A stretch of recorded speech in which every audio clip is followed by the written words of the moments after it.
Muy bien, buenas tardes con todos. Bueno, la primera pregunta, ¿no? Los ensayos clínicos controlados podemos afirmar: A.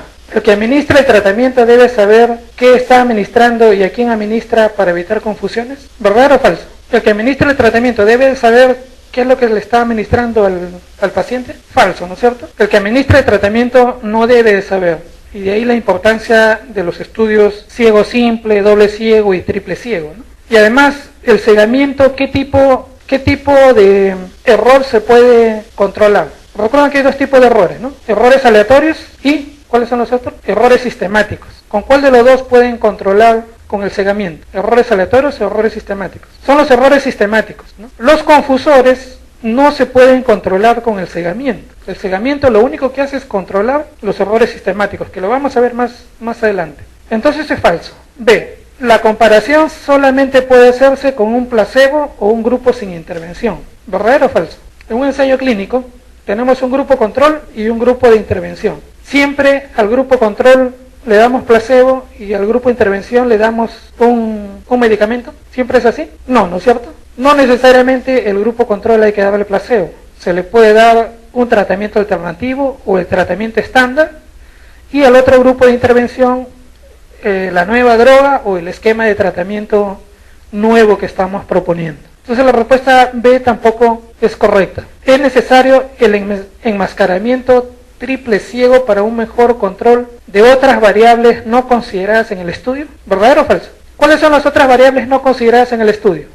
Esas variables no consideradas en el estudio son lo que yo les había comentado, son las variables confusoras, y el cegamiento no controla las variables confusoras. Las técnicas para controlar variables confusoras es estableciendo los criterios de selección al momento del diseño del estudio, o durante el análisis haciendo técnicas estadísticas específicas para poder controlar confusores. Entonces la respuesta C tampoco es correcta, ¿no? El enmascaramiento solo controla los errores sistemáticos, no las otras variables no consideradas en el estudio, que en otras palabras son las variables confusoras. D. La comparación puede hacerse con un placebo, un tratamiento o un procedimiento preexistente. ¿Verdadero o falso? Esa es la respuesta correcta, ¿no? Y la última dice: la medición basal puede suprimirse cuando existe un grupo de control bien seleccionado. Bueno, en los ensayos clínicos la medición basal no puede obviarse, ¿no? Definitivamente. Entonces aquí la respuesta es la D, ¿no? La comparación puede hacerse o con placebo, o con un tratamiento nuevo, o un tratamiento preexistente. Para hacer una revisión de los diferentes tipos de diseños de estudios epidemiológicos. En general, como les había comentado, se divide en dos grandes grupos, ¿no? Estudios descriptivos y estudios analíticos. Dentro de los estudios descriptivos tenemos los estudios transversales, los ecológicos, la serie de casos y el reporte de caso. Y dentro de los estudios analíticos tenemos los estudios observacionales, los experimentales y los cuasi experimentales. Dentro de los observacionales tenemos los estudios de cohorte, casos y controles, y los transversales. Ojo que aquí hay transversal y aquí también hay transversal. Entonces los transversales pueden ser puramente descriptivos, o los transversales pueden ser de tipo analítico. ¿Ok? Dentro de los estudios experimentales tenemos el más conocido, los ensayos clínicos controlados, los ensayos de campos y los ensayos en animales de laboratorios. Y dentro de los cuasi experimentales, se consideran como cuasi experimentales los ensayos comunitarios o de intervención, los estudios de diseño antes y después, y los estudios controlados no aleatorizados. ¿Recuerdan cuál es la diferencia entre un estudio experimental y un cuasi experimental? ¿Cuál es la diferencia? La aleatorización, ¿no? Pero la aleatorización, le falta una palabrita más, aleatorización individual. Porque, ojo, en los ensayos comunitarios también hay aleatorización, pero no es individual. La aleatorización es en grupo, en comunidad, una localidad, etc. No es una aleatorización individual. En el caso de los estudios experimentales, sí, la aleatorización es de tipo individual. Los estudios experimentales tienen tres grandes características. Primero, el investigador asigna la variable de estudio a uno o más grupos experimentales y uno o más grupos controles, comparables entre sí. Es decir, el investigador manipula la variable, pero un requisito indispensable en los estudios experimentales es que el grupo de intervención y el grupo control tienen que ser comparables. Si no son comparables, ahí se está cometiendo un sesgo, ¿no? Entonces, ese es el requisito fundamental en los estudios experimentales. Segundo, la asignación de los individuos a cada uno de los grupos debe de ser aleatoria. Y miren, dice, la asignación de los individuos, es decir, de manera individual. Y tercero, idealmente el estudio debe de ser enmascarado o ciego, ¿no? Y de preferencia triple ciego, ¿no? Hay estudios ciego simple, ciego doble y ciego triple. ¿En qué se diferencian estos cegamientos? ¿Cuándo decimos que el ciego es simple? Clásicamente cuando el investigador o el sujeto no sabe qué tipo de tratamiento le está dando, en el ciego simple. Cuando el sujeto no sabe qué tipo de tratamiento se le está dando. Doble ciego, cuando el sujeto y el investigador no saben qué tratamiento o a qué grupo pertenece el sujeto. Y triple ciego, si es que el investigador, el sujeto y el que hace el análisis de los datos no sabe a qué grupo pertenecen los individuos. Ese es el estudio triple ciego.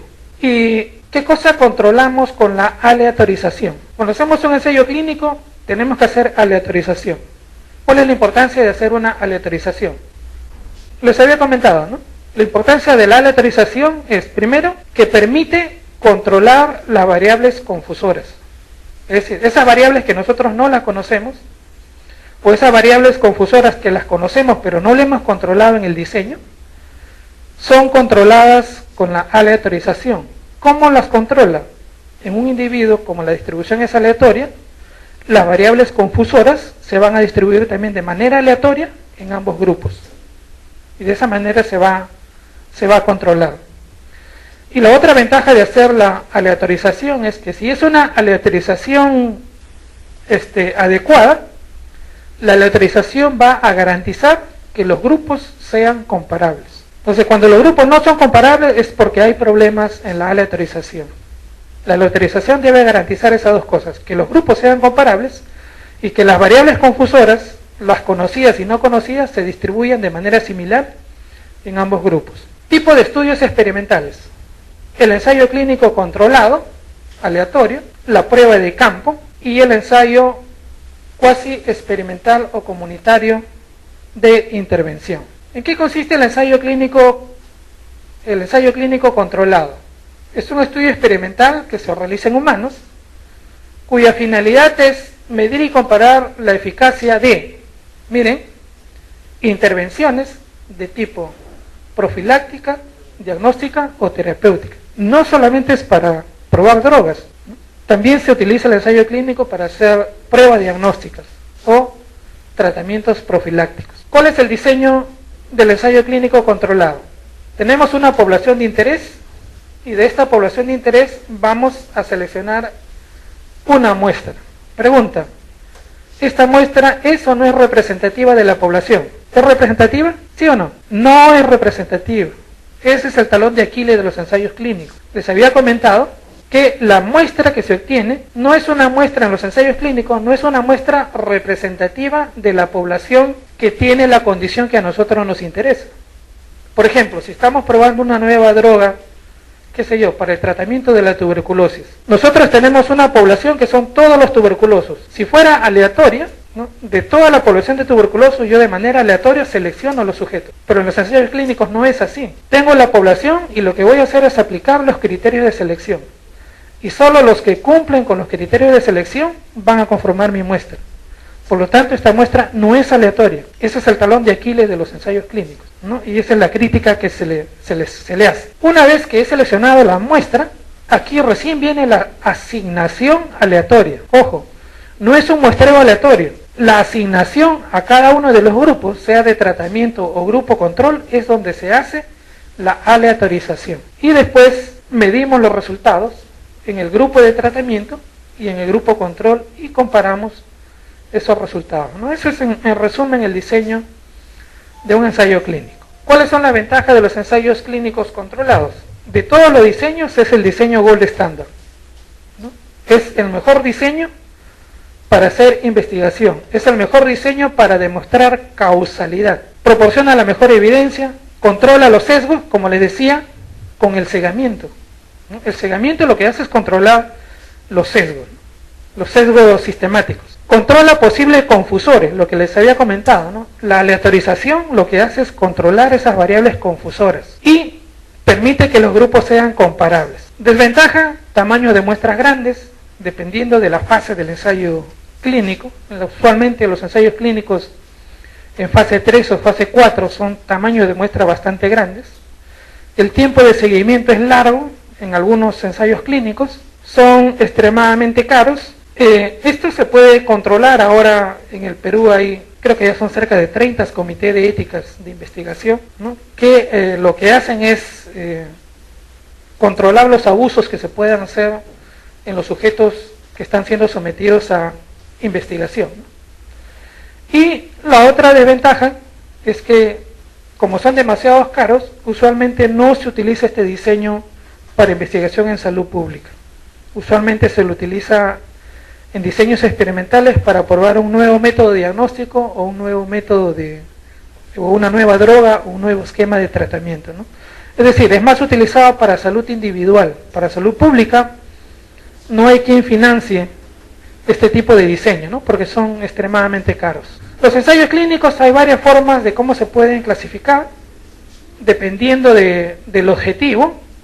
Puede ser fase 0, fase 1, desde la fase 0 hasta la fase 4, de acuerdo al número de centros que están participando, pueden ser unicéntricos o multicéntricos. De acuerdo a la metodología, pueden ser controlados o no controlados, y si es controlado puede ser con grupo paralelo o grupo cruzado, ¿no? Yo les había hecho este comentario, ¿no? ¿Cuál es la diferencia entre un ensayo clínico con grupo paralelo de un ensayo clínico con grupo controlado? ¿Cuál es la diferencia? Supongamos que de aquí para acá es un grupo control y de aquí para acá es el grupo de intervención. ¿Cómo sería un ensayo clínico paralelo? A este grupo control, durante todo el ensayo clínico siempre va a ser grupo control. Y este grupo de intervención, durante todo el ensayo clínico, siempre va a pertenecer, al grupo de intervención, ¿no? Eso es un ensayo clínico con grupos paralelos. Nunca se juntan los grupos. En cambio, en un ensayo clínico controlado, cruzado, el grupo que en algún momento es un grupo control pasa a ser grupo de intervención. Y el grupo que es grupo de intervención en algún momento pasa a ser el grupo control. Por eso se llama cruzado. Y de acuerdo al grado de enmascaramiento, los ensayos pueden ser simple ciego, doble ciego o triple ciego, ¿no? En general, en la literatura científica, ustedes van a encontrar una mezcla de estos términos, ¿no? Para tratar de precisar mejor el ensayo clínico. Y ustedes cuando han leído la literatura pueden haber leído un ensayo clínico, fase 3, multicéntrico, controlado y triple ciego. Usan la mezcla de estas diferentes formas de clasificación de los ensayos clínicos. Las fases, como les había comentado, va desde la fase 0 hasta la fase 4. La fase 0 es ensayos clínicos que se realizan en animales de experimentación. El objetivo usualmente es ver los efectos farmacológicos tóxicos y el LD50, ¿no? En animales de experimentación. La fase 1 es en voluntarios sanos, 25 a 50 sujetos. El objetivo es evaluar toxicidad, farmacocinética y farmacodinamia de la nueva droga que estamos evaluando. La fase 2 ya no se hace en voluntarios sanos, ¿no? Se hacen enfermos. El tamaño de muestra es un poquito más grande, de 100 a 250. El objetivo es evaluar eficacia y efectos adversos preliminares y la relación dosis-respuesta. La fase 3 también se hacen enfermos. El tamaño de muestra es un poco más grande. El objetivo es evaluar eficacia y efectos adversos de un nuevo fármaco, pero de manera comparativa. Y usualmente cuando un medicamento sale, o para que salga a la venta, tiene que haberse desarrollado o haber alcanzado hasta esta tercera fase, ¿no?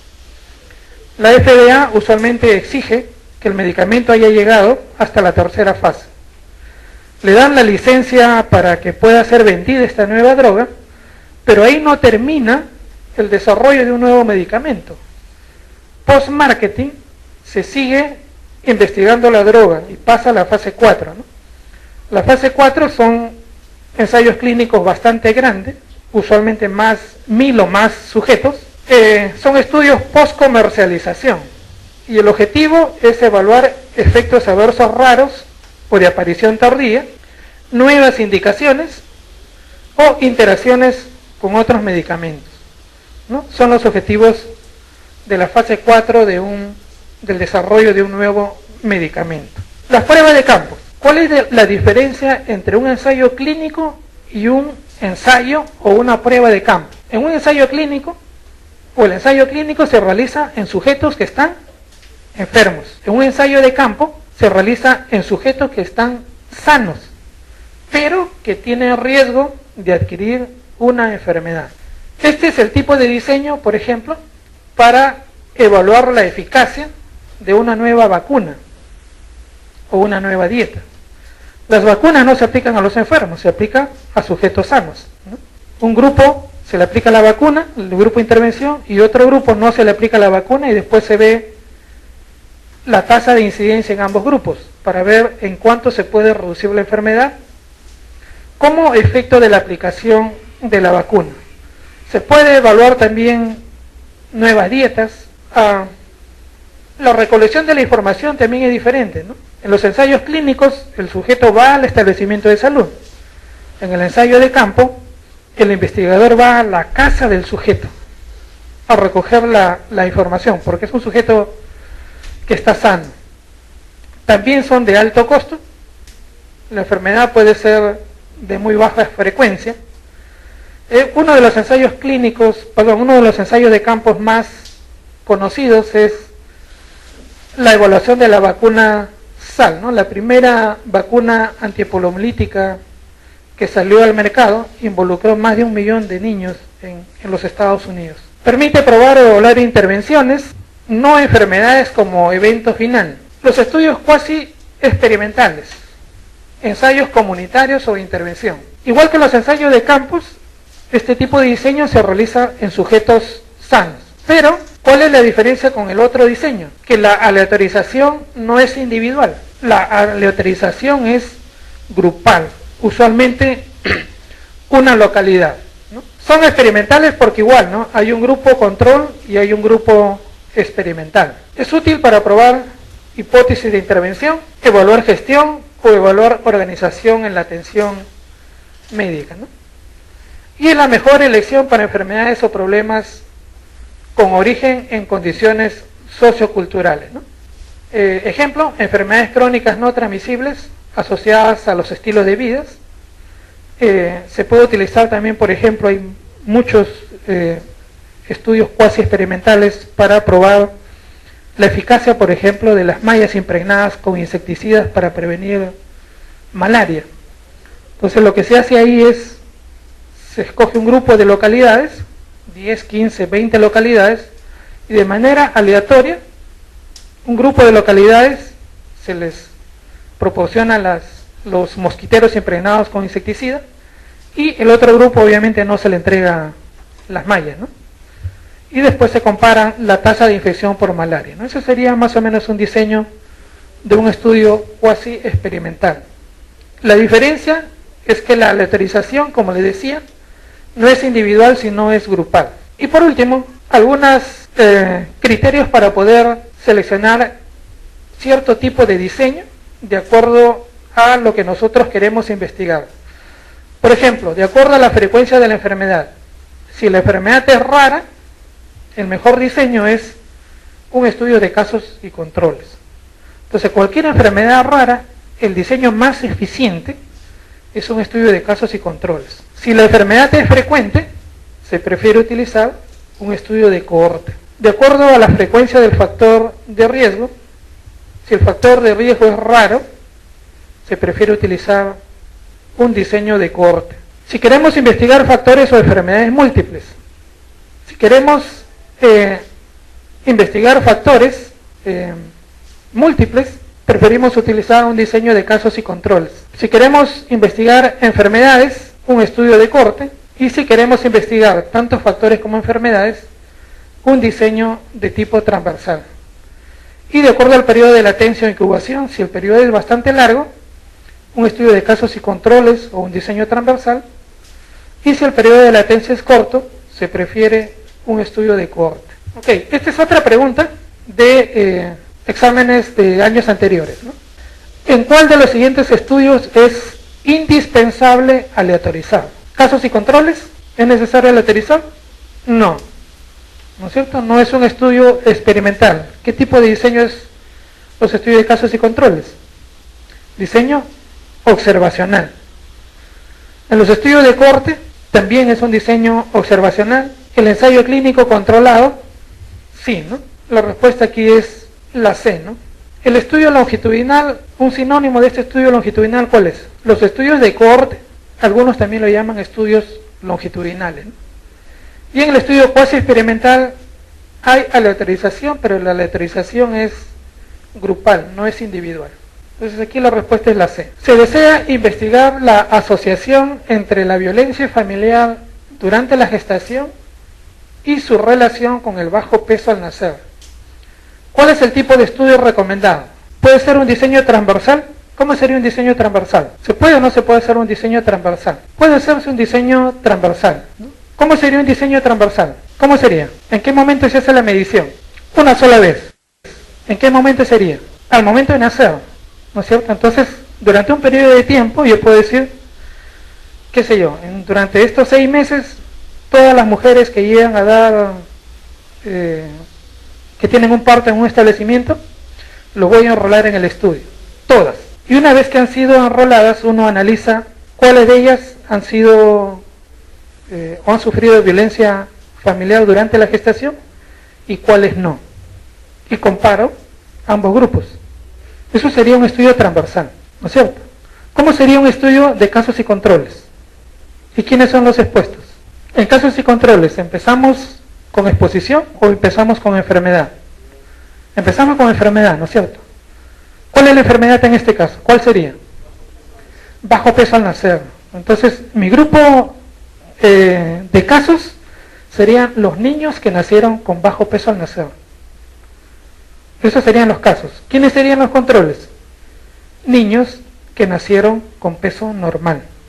Y en ambos grupos evalúo si hubo o no hubo violencia familiar. Eso sería un estudio de casos y controles. Entonces, ¿se puede hacer uno transversal? Sí. ¿Se puede hacer un estudio de casos y controles? También. ¿Se puede hacer un estudio descriptivo? No. Pero el transversal también es un diseño descriptivo. Entonces, si lo ponen así como transversal, ahí le falta algo. ¿Qué le falta? Sería un transversal analítico. Porque si lo colocan así como transversal solo, eso es un descriptivo. Entonces, aquí le falta la segunda palabra que sería un transversal analítico. D, un ensayo clínico. ¿Se puede hacer un ensayo clínico?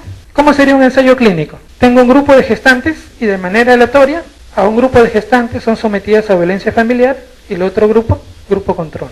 Se puede hacer, pero no es ético, ¿no es cierto? ¿Y un cuasi experimental? ¿Cómo sería un cuasi experimental? Tengo un grupo de gestantes y un grupo de gestantes va al grupo de intervención y un grupo de gestantes va al grupo control. Pero esta distribución a los grupos no es aleatoria, no hay aleatorización. Igual, se puede hacer, pero no es ético. Entonces, la respuesta en este caso es un diseño de casos y controles. Casos y controles. Siguiente pregunta.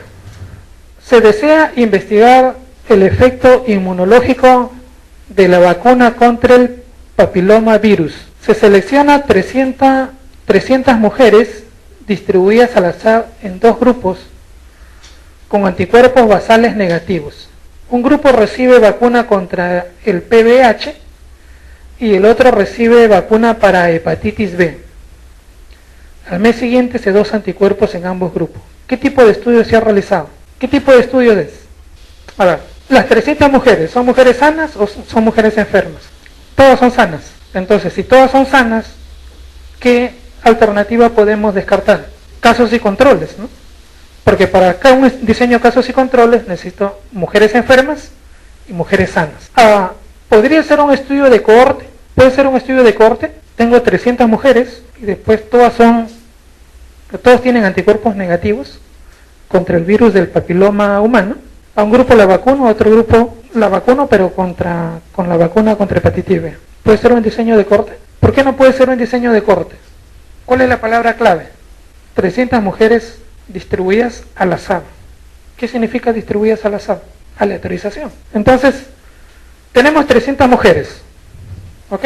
Y de manera aleatoria vamos a distribuir estas 300 mujeres.